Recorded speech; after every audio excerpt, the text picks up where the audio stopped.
মানুষের সাথে মানুষের পাশে।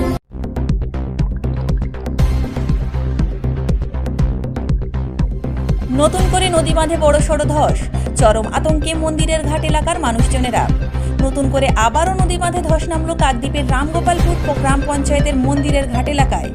যাতায়াতের ইটের রাস্তা সহ প্রায় 50 মিটার বাঁধ নদীগর্ভে তলিয়ে গিয়েছে।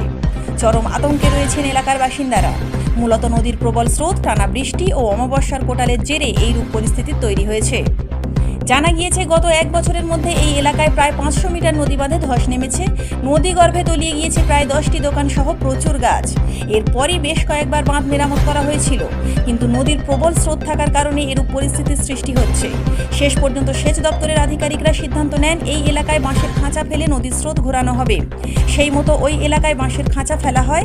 এছাড়াও ঝাউবল্লা পুঁতে বাঁধের পাশে পাইলিং দেওয়া হয়েছিল। তারপরেও নতুন করে আবারও ধস নেমেছে। এই পরিস্থিতিতে প্রশাসন কি ব্যবস্থা গ্রহণ করে সেটাই এখন দেখার বিষয়। পরশুটা ধসে আগে থেকে ভাঙা ছিল, পরপর ধস নিচ্ছে, তো ধসের জন্য এগুলো ভেঙে যাচ্ছে। এই রোড হবে বলে কাজ করেছিল, কাজ হচ্ছিল তো হচ্ছে পাইলিং হয়েছিল, পাইলিং তো ধস নিয়ে ধসের জন্য আবার ওখান থেকে রোড হবে। ধস নিচ্ছে বলে যে যার নিজের মধ্যে ভেঙে নিচ্ছে হয়। আতঙ্কে মানুষ আতঙ্কের মধ্যে আছে। তোমরা